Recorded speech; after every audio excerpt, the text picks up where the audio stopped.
The views and opinions expressed in the following program are those of the hosts and guests, and not necessarily those of the staff or management of Worldwide Digital Broadcasting Corporation. Knowledge is power, and this is powerful stuff.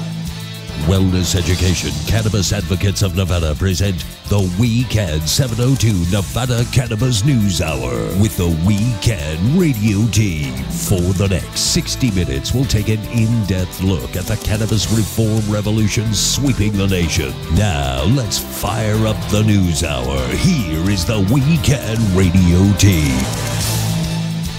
Good afternoon. Welcome to another edition of the Nevada Cannabis News Hour, where we're bringing you the news from Nevada and beyond, and we're bringing you the relevant news to you guys with context for you to get the full picture. So we've got a lot going on in Nevada in this past week, and let's start off with an article in the RJ by Sean Welly, and it's entitled "Judge Denies Injunction Against Nevada Pot Distribution." And the article begins, a Carson City judge on Monday rejected a request by a group of liquor distributors to stop emergency regulations allowing Nevada marijuana licensees to distribute recreational pot to retail stores. Kevin Benson, an attorney representing the alcohol distributors, said there was no emergency requiring rules for the distribution of marijuana by entities other than alcohol distributors. And he said, because the department itself is at fault for creating the situation that it now claims is an emergency, it cannot use that as a basis to short-circuit the rulemaking process. Well, that's a good argument. He does have a very good argument there, although I might not absolutely agree with it. I mean, if you're looking at the letter of the law and the way it's written, it's hard to it's hard to sweep that under the rug. It is. However, there is the ballot measure which legalized the sale of recreational pot, and it granted the distribution rights exclusively to liquor distributors for 18 months unless it found that there was a shortage of distributors. And we've been talking for several months now on the show how just before the filing, there had been only one application statewide, and then subsequent to that filing, it had been 5, and the people who initially supported the initiative from that industry and put in the money decided to back out because they didn't want to risk their federal licenses, and the new guys coming in are saying, well, you know, we didn't put the money in, but the cards are there, let's play the game. And so I don't begrudge them trying to get this, but is the judge going to allow this? Well, let's see. McKean stated, and McKean, pardon me, is Deputy Attorney General William McKean. He said that the state of emergency signed by Governor Sandoval cited a loss of tax revenue, the need to stop a black market sales of marijuana, and protecting against economic loss to Nevada businesses, employees, and investors. So money, money, and money are the problems. Money, money, money. I understand. Let's play some music here, right? So the judge, Judge James Todd Russell, was not convinced by the black market argument. Okay, so here we have the state marijuana has been illegal for all these years, and even now that we have a limited legality, there is still a lot of criminal behavior potentially going on. And so the judge said that fighting that against that black market, continuing this 40-year-old war on drugs, was not a valid concern.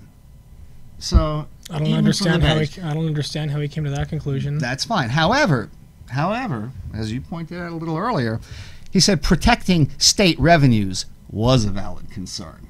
So they're not worried really about getting rid of that illegal market per se.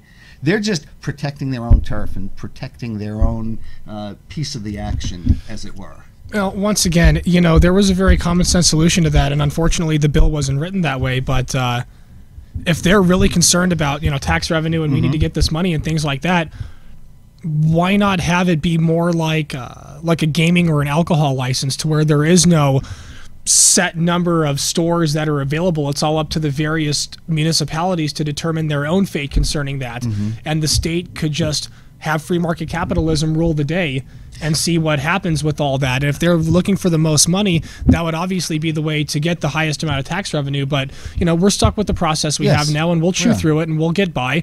But of course, at least the judge was able to see that side of whoever's making that argument to see the light and to keep this ball rolling. Because at this point, I'm not sure whether the alcohol distributors are maliciously holding it up or they're just afraid of it.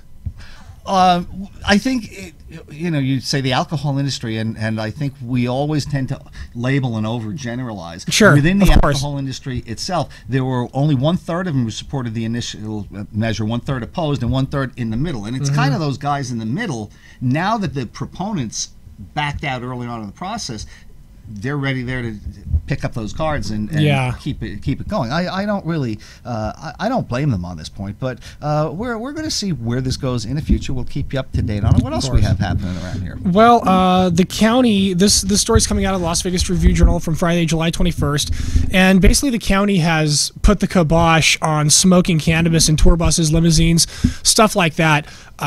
For a long time, there's been actually, you know what? I don't exactly know the rule about drinking in taxis, but I know you're allowed to drink alcohol in limousines and kind of do your thing. And there's been an unwritten code between people who take limos and the drivers of limos that if that partition is up, that you're kind of free to do what you want and to just kind of look the other way. I mean, there are all these stories on people doing blow in the back of limos and crap like that, and that never gets any trouble. But now, since weed is so kind of in your face with the odor and things like that, the county has taken the proactive step to say we're not going to allow people who operate limousine companies to allow their clients to consume in those party buses or whatever, which is disappointing.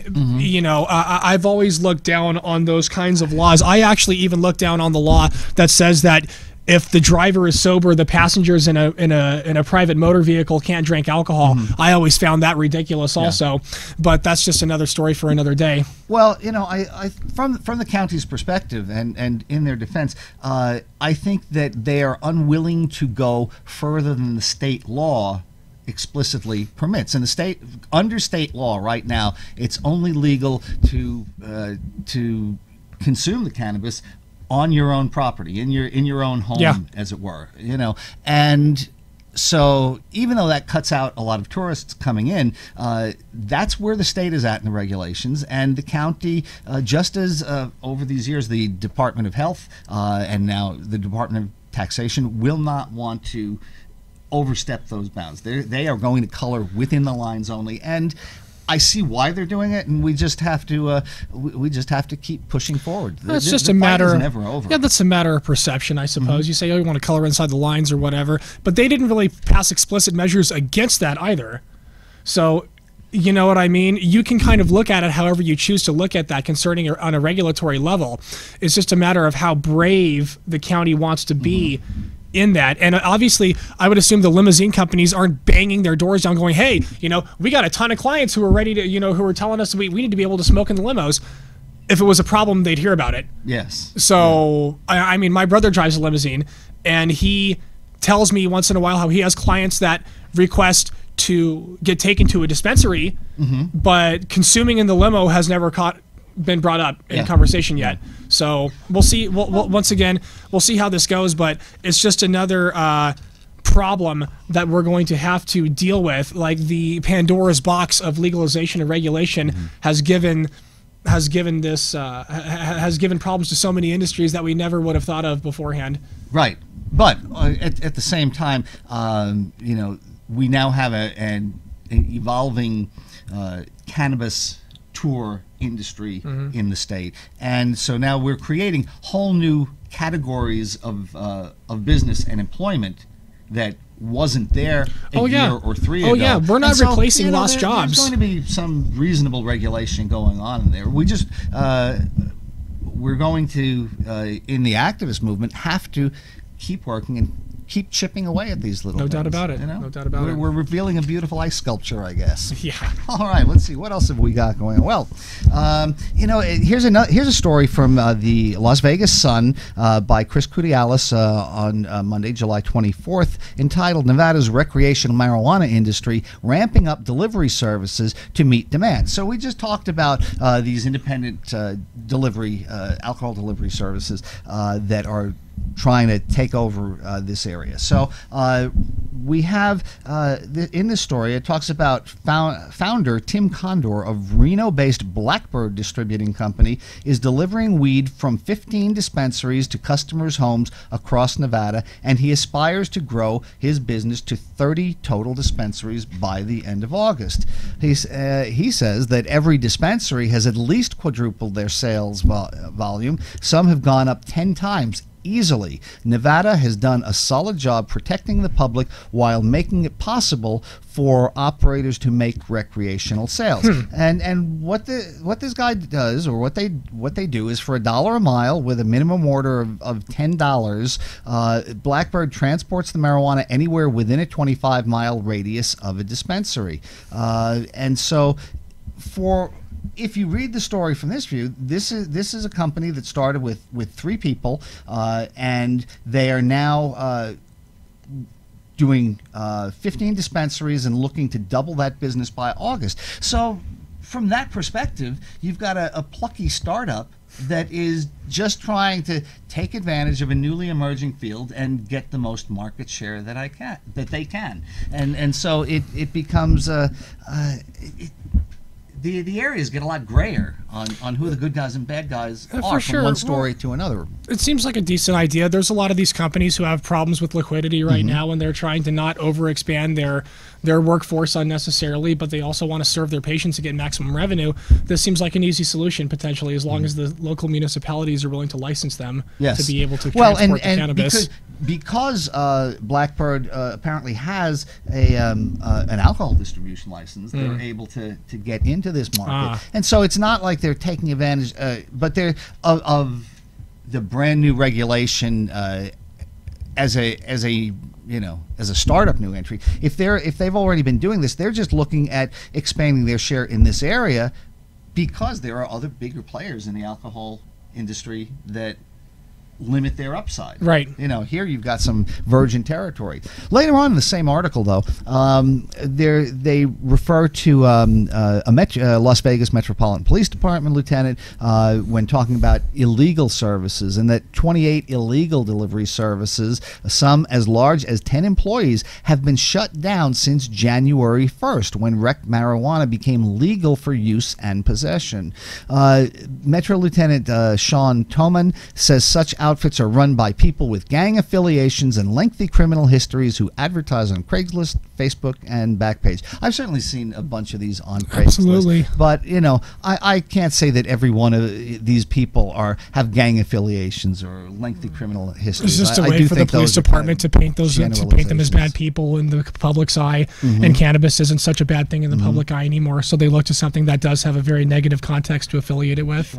Sure. They say that it's also harder to track behind encrypted mobile apps such as Radiate, Whisper, and Grindr. Now, I've heard of Grindr, but the other two I got to admit to being I have no idea. I have no idea. But anyway, he says some companies were caught with illegally delivering up to 10 pounds of weed per day to several hundred Valley residents. Well, boy, that's entrepreneurism. And that he said that an increase in legal delivery services would help wipe out law-breaking opportunists. And he advised consumers to place orders to purchase only from licensed dispensaries from the storefront or their website directly.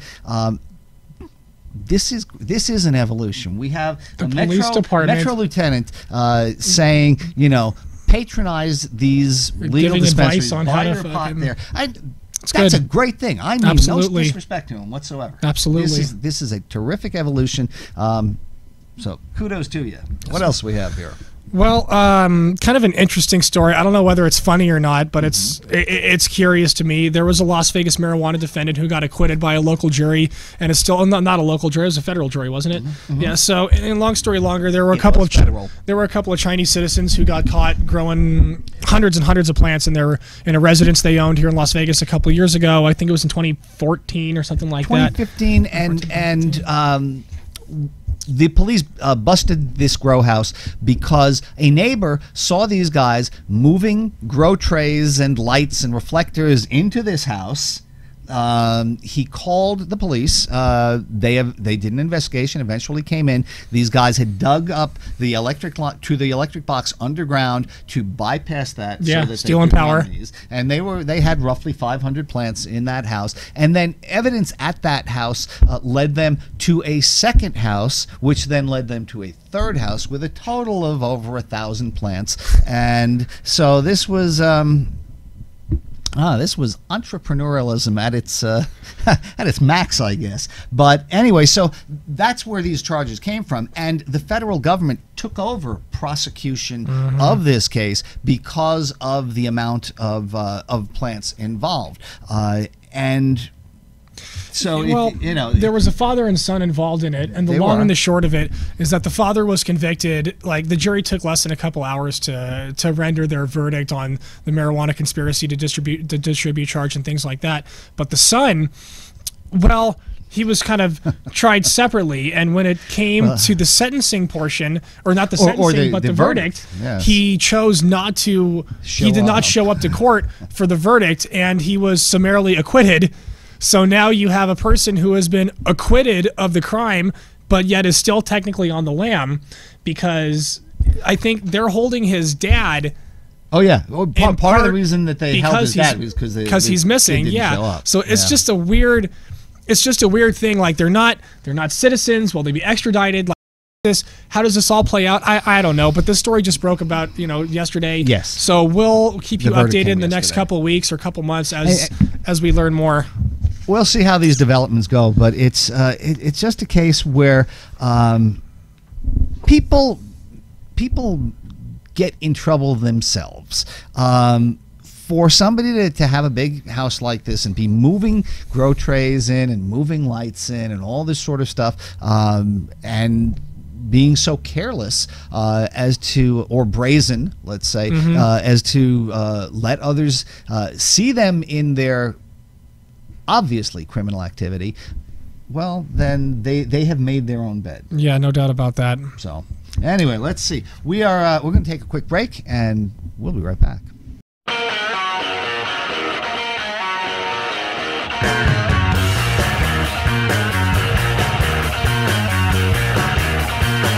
Put her hand in mine and said she loved me so very long ago. Hey, how's it going? You can just throw your name up on the list and we'll get right to you. Yeah, thanks, dude. Thanks for coming in. Let me just clean this spot up and then we'll get right to you. You can hop on up if you're ready. Welcome to the shop. You need a shave too, though, right? I don't know if I would accept a shave from somebody who's unshaven. I look like a child when I have a clean-shaven face.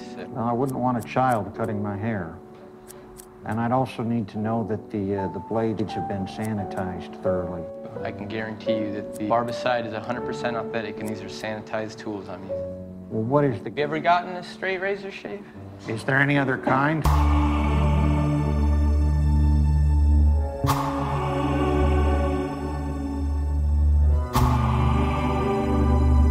Stuff smells like Irish Spring. Brings me back to childhood. Did you grow up in a chemical plant? Hurry up. Yeah, well, you know. Now you look like $1 million. Well, that's your job. I'll be sure and mention your facility during my show tonight.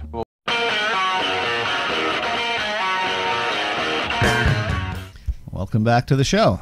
Hey, we've got one more story for upstate Nevada. Well, there's a story out of Washoe County to where they finally got around to allowing their pre-existing medical marijuana dispensary license holders to sell recreationally now. There are 3 stores, Cannon, New Leaf, and Reef, that are all set to sell recreationally now in Washoe County. Dispensaries within Reno and Sparks have been selling recreational since earlier this month. 3 more dispensaries in unincorporated areas right. are And now it's like eligible if to sell the city of product. Las Vegas have already been selling. Now the county has said, gotten okay, around you to can it, do that yeah. too. And the Washoe Board of Commissioners have also unanimously passed a local city ordinance to allow the sale of recreational marijuana within county limits, although all the dispensaries still need to acquire their county and state licenses, and the county plans to accept these new applications starting Wednesday. Yeah. So I mean, that's well, basically that's it. That's what's going on up there, and it's the bureaucracy is moving forward on this, and so this is necessary stuff so that in 2 or 5 or 10 years we will have a fully operational cannabis industry in this state that is serving the tourists, that is serving the citizens. This is all some of the necessary work. But kudos to guys in some of the upstate counties there. We previously talked on the show about the Clark County Commission looking to potentially create a marijuana control board akin to the state gaming control board, and ultimately we thought that's kind of an okay idea, regulating this industry. And we see an article from the San Francisco Chronicle by Rachel Swan saying that San Francisco supervisors create office to handle coming cannabis business. And the article starts out that the San Francisco Board of Supervisors created a new one-stop shop to handle policies for marijuana businesses and once recreational cannabis becomes legal there. The article further goes on to say that the city had a cannabis legalization task force which would have ended in August, but now it will be live on at least till the end of next year. And so I see a lot of parallels here with where Clark County is tentatively going in creating this one-stop shop. And before the show, when we mentioned it, you said that you think this is a pretty good solution. I think it's a decent idea. There's a lot of young entrepreneurs who want to get into the industry, and it's always a process trying to figure out rules, regulations, codes, zoning, everything like that.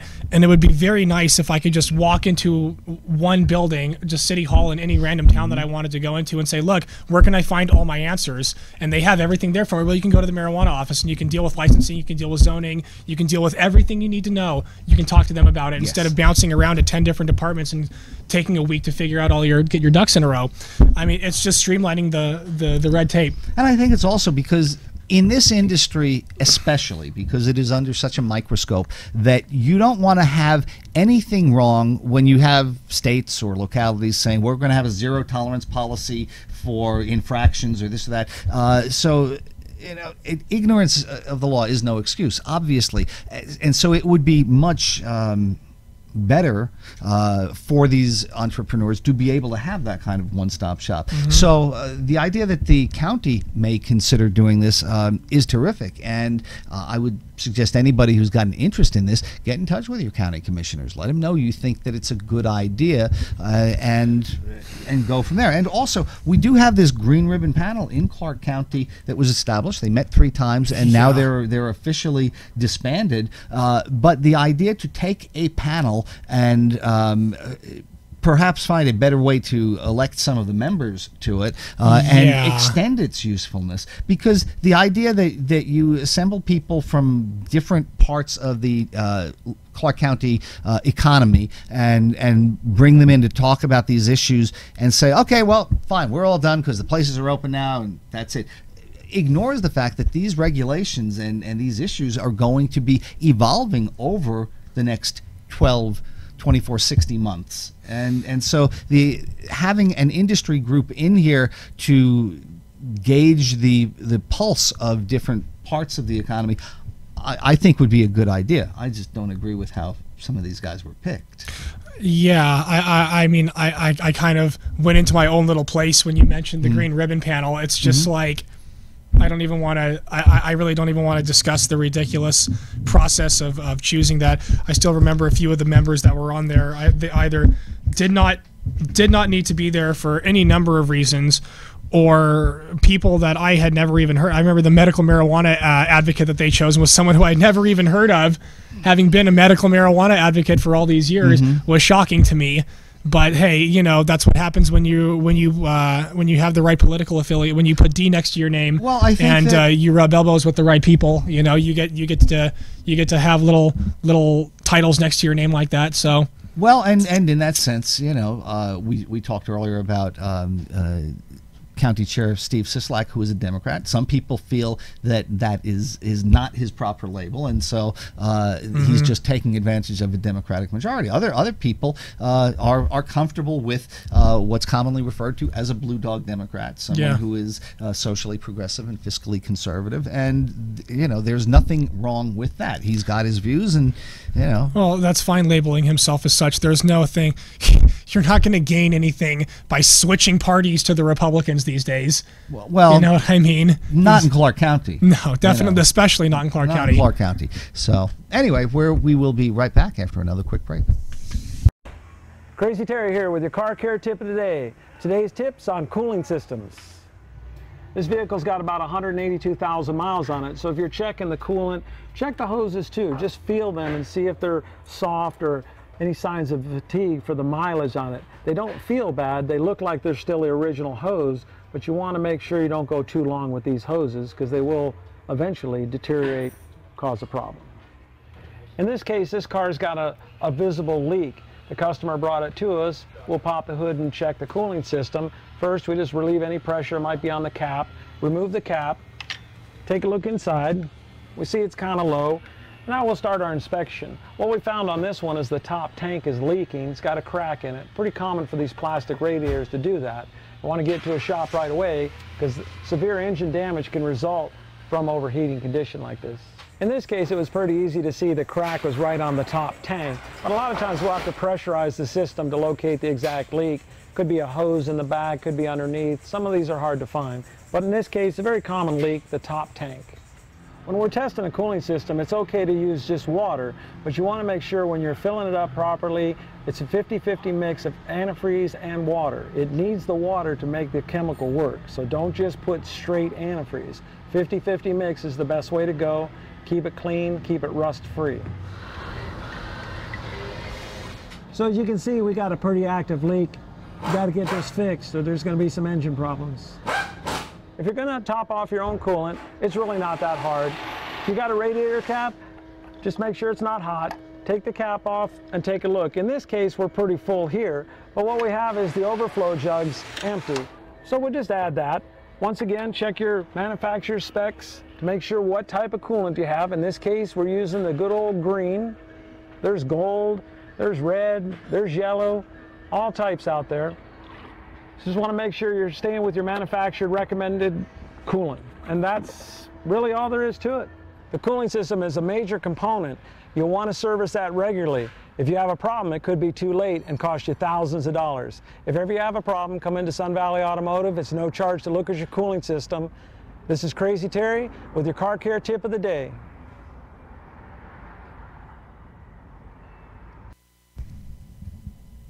And we're back with the next section of the Nevada Cannabis News Hour. Thank you for joining us. We have a Gallup poll here, which is, of course, you know, just standard, fairly respected organization. It is, actually. It's been around for many years.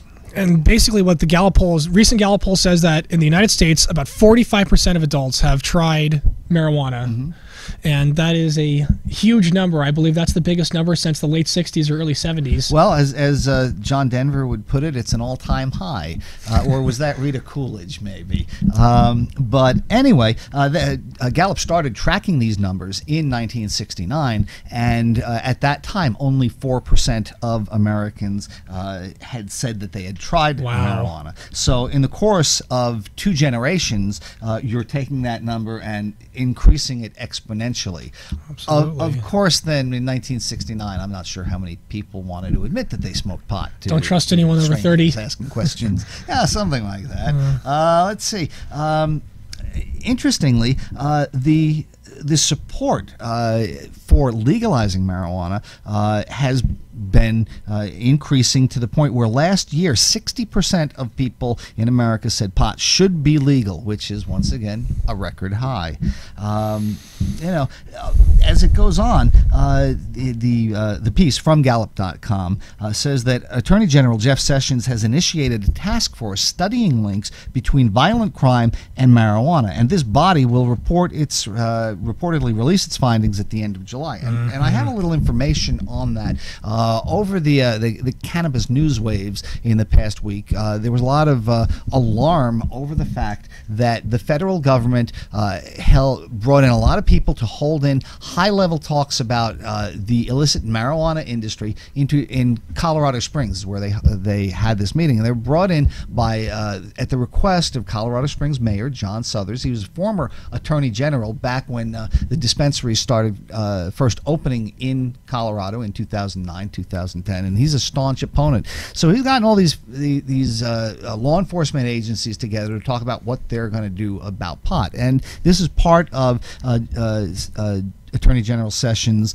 review of this. But everything that I've been able to find coming out of this says that really where they're focused are the still starkly black market crimes, such as growing it in Colorado or in Nevada or Oregon, where it is legal, and then transporting it to other states. They're also looking at transnational organizations, foreign elements, and money coming into this, and they're always interested in anything that filters down to kids. But the takeaway from everything I've been able to research on this is the feds are not going to crack down on legal industries in legal states. There is just way too much money to be had by those state governments that they're going to let that happen. So we'll see where that goes. We'll see. Well, we'll see. But getting back to this article, and not only that, but go ahead. Kind of on that note, I've been listening to some of these more conservative talk shows recently, and it seems like the bromance between Trump and Sessions is about concluded. I mean, he's been tearing him a new asshole all over Twitter in the past few days, and I mean that's not to say he hasn't been tearing other people that he's appointed also, yes. But he's really focusing in on a guy who he held in such high esteem, who was one just of his a couple months first ago, and most loyal supporters, the first senator in the U.S. Senate to support his and he has. I don't want to say turned his back on him. It's way worse than that. Well, he's calling him out. Yes, but the reason. Okay, the reason it's not a weed, but you know. No. The reason is because Sessions recused himself from the Russia administration, which he was ethically and legally bound to do, and the president is not happy about that at all, saying he would never have hired Sessions if he knew that Sessions was going to recuse himself. Essentially, admitting that if he didn't have somebody who was going to put his thumb on the scale, he didn't want that guy in there, and so now we're in a situation. I mean, at least he, call Trump what you want, but he will say what he wants, and he pulls no punches. He could care less what people think. I will call Trump his own worst enemy. Yeah, he'll straight up put him out there. Absolutely. So anyway, unbelievable. But the thing is now, what's happening is because Sessions was not able to, because he recused himself, he's not able to fire Robert Mueller, the special prosecutor, and the assistant director of the FBI, Rod Rosenstein, has already indicated he's not going to fire Mueller, and so. If Trump wants to stop that investigation, very likely the best way to do it is to convince Sessions to quit, because then, I couldn't help myself. This guy, he didn't want to work with me. He left, so give me my new choice Senate. And if Trump, however, fires Sessions, then the Senate is much less likely to give him a blank check on his confirmation of a new attorney general. And what likely Trump advisors are saying that Attorney General Sessions becomes a senator, and does he revert back to being a senator? No, he doesn't. He's out. That's the good part of this whole. That's the silver lining on so much of this stuff. He will be gone. Although he could theoretically rerun for his seat next year. Has that seat been filled, or could he rerun in the special election? Sure. Senator Luther Strange, who we spoke about on the show recently, is in there. He is running for re-election, as is a representative, Mo Brooks, who is a staunch supporter of medical marijuana. So the re-election is coming up soon. He was nearing the end of his term anyway, so he could just jump right back in if something were to happen and rerun for his previous seat. He could. But boy, there's going to be an interesting dogfight among the Republicans in Alabama over that. So anyway, the thing is, however, that if the Senate takes its August recess and doesn't come in, then Trump can fire, President Trump can fire Sessions and replace him with a vacancy, a recess appointment, and so the Senate would not be able to vote on the suitability of that successor. I was unaware. I didn't know that was within his authority. That's interesting. Yes, it would. If the Senate's in recess, does the Senate have to recess? Can go and appoint whomever they are. And what Mitch McConnell did last year was actually keep the Senate in session through the summer recess by having one senator remain at the Capitol, and every morning he would call the Senate into session. He would then immediately end the session for the day and then come back the next day and do that. And so by doing that, the Senate blocked the President Obama Neil, from what was his name? From Gorsuch, right? No, Gorsuch is who came in. Merrick Garland is that's who right. The president would have put into that. So yes, the Senate could do that. Yes. Well, most people liked him. He was more centrist than I would have liked, but that made him an acceptable compromise. And so Mitch McConnell could do the same thing this summer. We'll see what happens. That's interesting. Anyway, back to this article, and we do digress sometimes, is a separate that was great, question. Though. Thank you for that. Sure. A separate question finds that 12% of Americans currently smoke marijuana, which is far less. 12% are willing to admit that they smoke marijuana. Yes, to a stranger. Yeah. Not to a buddy saying, hey, you want to try some? Right. And so and that's obviously only about a quarter of those who say that they've tried cannabis. Now, the percentage saying that they smoke marijuana has nearly doubled since Gallup first asked this question in 2013, just 4 years ago. Interesting That's stuff. unreal. In 4 years? Once again, I don't think that many more people are smoking it. I think they're just willing to come out of the people are closet. more comfortable with the idea that this whole prohibition is absolutely insane, has been, and they're willing to say so in public. I'm wondering what the same numbers are in the gay community before all of the legislation was getting passed to where all of the rights were coming down, whether they were hiding similarly, and now that the laws were getting passed, people say, well, are more people becoming gay? Because, well, of course not. People aren't afraid. Right. To tell people how the hell they feel because they don't want to be persecuted for what they do in the privacy of their own homes. Exactly true. So, getting back to this Gallup piece, current marijuana usage trends downward the older one gets. But you look, by the time he hit his late 50s, you had George Carlin stop smoking. You had Eminem, I think, and Miley Cyrus, that virtue of wisdom. Paragon of wisdom, Miley, has stopped doing it. And even Tommy Chong at 78. Very occasional user. Right? So that's fine. So those in the 30 to 49 range, 51% of them are most likely to have tried the drug, closely followed by those aged 50 to 64 at 49%. So that really means that whole three and a half decades between 30 and 65, half the country is admitting that they have tried it. And so this suggests that marijuana was more popular among Generation X and baby boomers who probably tried it when they were younger than it is among millennials. But whatever their reasons, it's clear that many of these adults in the 30 to 64 range have tried it, although they don't currently smoke it. Meanwhile, fewer younger Americans have tried it, but more of them currently smoke it. So it's interesting to see what's happening here, and they conclude talking about how with national marijuana admitted use at 13%, it lags not that far behind national cigarette use at 17%. As cigarette use continues to fall, cannabis use continues to but cigarette use continues to fall not only through education, but because cigarette use kills you. Yes, of course. So, eventually that number is probably going to even out. But it just shows such amazing societal changes on this issue. You mentioned, gay rights and the whole gay movement earlier.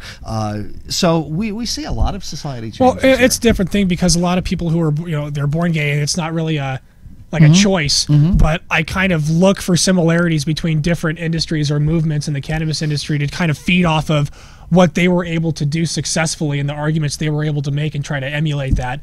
And I feel like they did a really damn good job of turning the public toward their side, where a lot of people really looked down upon that part of society for a long time. The entire evangelical population thinks that it's an abomination. That's the most ridiculous shit.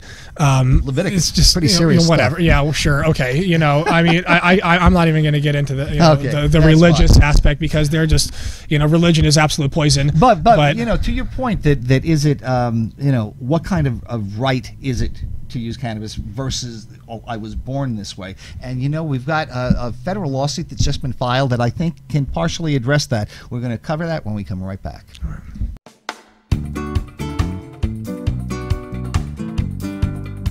My name is Janine Evans, and I am the office manager at Getting Legal, and we help people get their medical marijuana cards. Anyone can be approved for a medical marijuana card as long as they have a pre-existing medical condition. The medical conditions recognized in Nevada include severe pain, severe nausea, muscle spasms, seizures, glaucoma, cancer, HIV or AIDS, and post-traumatic stress disorder. Our staff helps every patient determine before they come in for a visit whether or not they will qualify. We take care of the whole process of getting a medical marijuana card from the state of Nevada from start to finish. Our services include paperwork processing, a physician's visit, notary services. All of our patients pick up their approval letters right here in our office. We make it fast, simple, and easy. During your consultation, we will discuss different products available at the dispensaries, such as edibles, lotions, and concentrates. We will also discuss different ways to medicate, such as smoking or vaporizing. You will receive a separate identification card identifying you as a medical marijuana patient. This is used to enter the dispensaries and only to enter the dispensaries. Every veteran receives a discount off of the full price of their card. We also offer discounts to anyone working within the medical marijuana industry. All you need to do is call 702-979-9999, and a member of our friendly staff will help you schedule an appointment.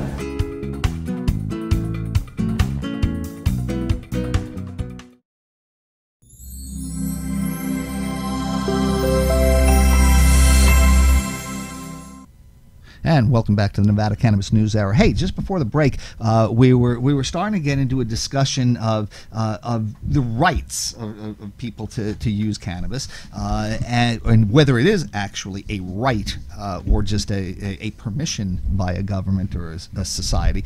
And so published over at the Cannabis.com, which is a terrific source for cannabis news, published by Alex Pasquarello, is an article entitled "Federal Lawsuit Against Sessions and DEA Says Marijuana's Schedule 1 Status Unconstitutional." And the article starts off that a diverse cadre of cannabis advocates filed a federal lawsuit Monday challenging the constitutionality of the Controlled Substances Act as it pertains to marijuana. And this is potentially big if they're successful.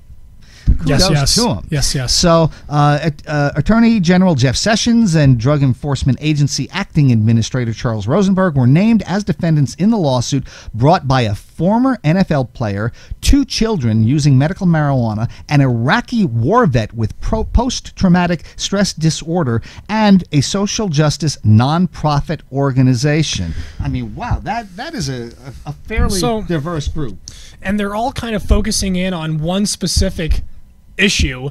They're not like, from what I gathered from reading through this with you briefly, it's not really all about the Schedule 1 status. It's the effect that the Schedule 1 status has on their ability to travel with the medicine that they take, correct? Well, they're saying that's a demonstrable harm.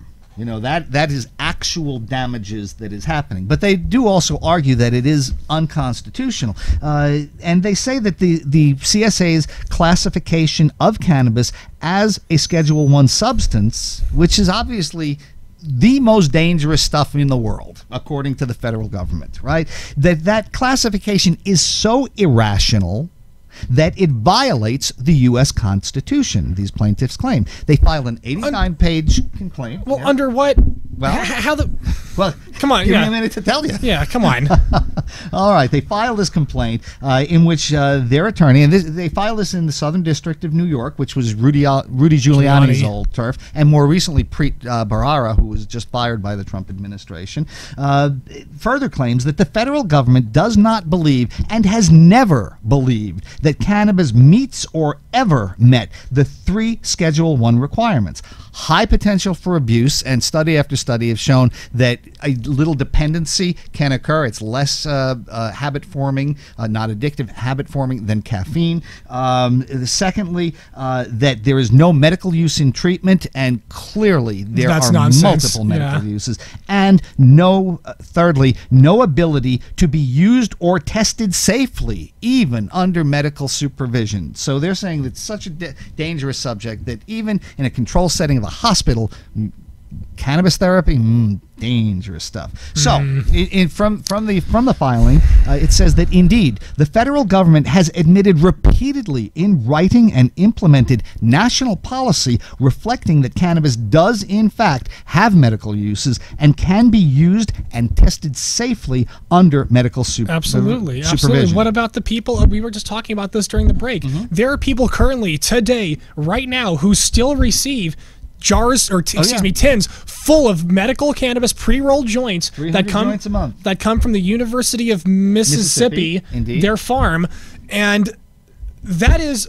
not a state from Mississippi thing. That is a United States government program that has been going on for over 40 years. So we have, on the one hand, the government saying there's no medical use for marijuana whatsoever, and it's really dangerous. And it's inherently dangerous supposedly. And on the other side, the Supreme Court of the United States has forced the same government to admit that not only is it not as dangerous as they say, but to distribute and provide medical marijuana for these said people. And I also believe, I've never actually done the research myself, but I hear that the government itself holds patents on the cannabis plant, keeping them for themselves for some unknown reason. They hold 3 patents filed in 2003 using cannabinoids as neuroprotectants, and that means that has so many areas in the body where it could apply. I mean, anything from MS, cystic fibrosis, fibromyalgia, brain injuries, traumatic brain injuries, which we talk on the show. So the government holds the patent on any medicinal aspects that the cannabis plant might have on said? No, it just holds patents on 3 specific cannabinoids that it has determined act as neuroprotectants. So, if you say all the cannabinoids are that big salad where the THC is the lettuce and the CBD is the tomatoes, and then you got all these other things. I mean, the government is saying, those peppercorns and that flaxseed and that little bit of chopped red pepper you have in there, those cannabinoids are actually pretty good. But even with that, they are admitting that this substance has some medicinal value. So the question is, how can the same government who has to have these checks and balances and these various things, how is it the infamous they have gotten away for so long with having this confliction? How is this remained on the books for so long without anyone really raising a serious stink over it or giving it a serious hearing? How has this slid by? 2 words: American politics. It's tough to go beyond that, but I do want to get back to this. In fact, further from the complaint, it says on that basis, where the government holds these patents and such, the federal government has exploited cannabis economically for more than a decade by securing medical cannabis patents and entering into license agreement with medical licensees. The lawsuit further goes on to state that the 1970 CSA, as it pertains to cannabis, was an and subsequently implemented not to stop the spread of a dangerous drug, but instead to suppress the rights of African Americans and Vietnam War protesters.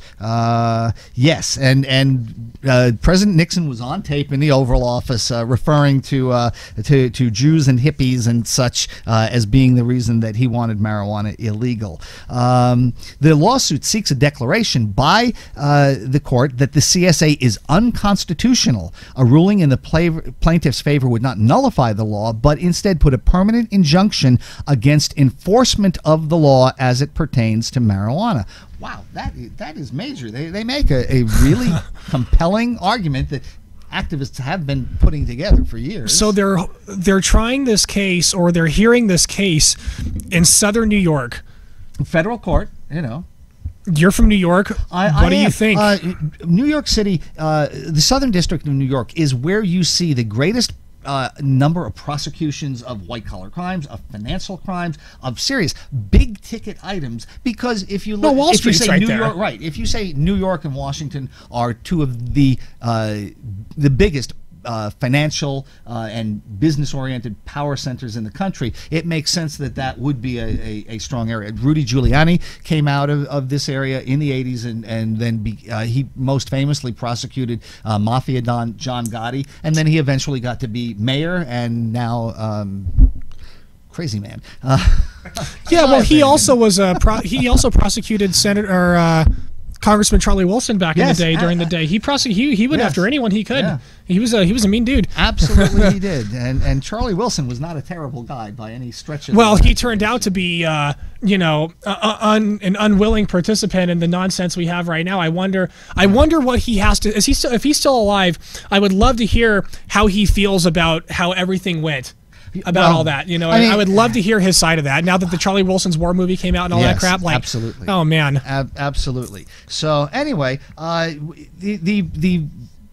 the plaintiffs in this case are a varied bunch of people, and they put up some serious issues on this. So we're going to see where this thing goes, and hope for the best. We're going to follow up on this case, because this is something which is potentially game changing in the United States. Hey, we got one more here, just as a quickie going on here.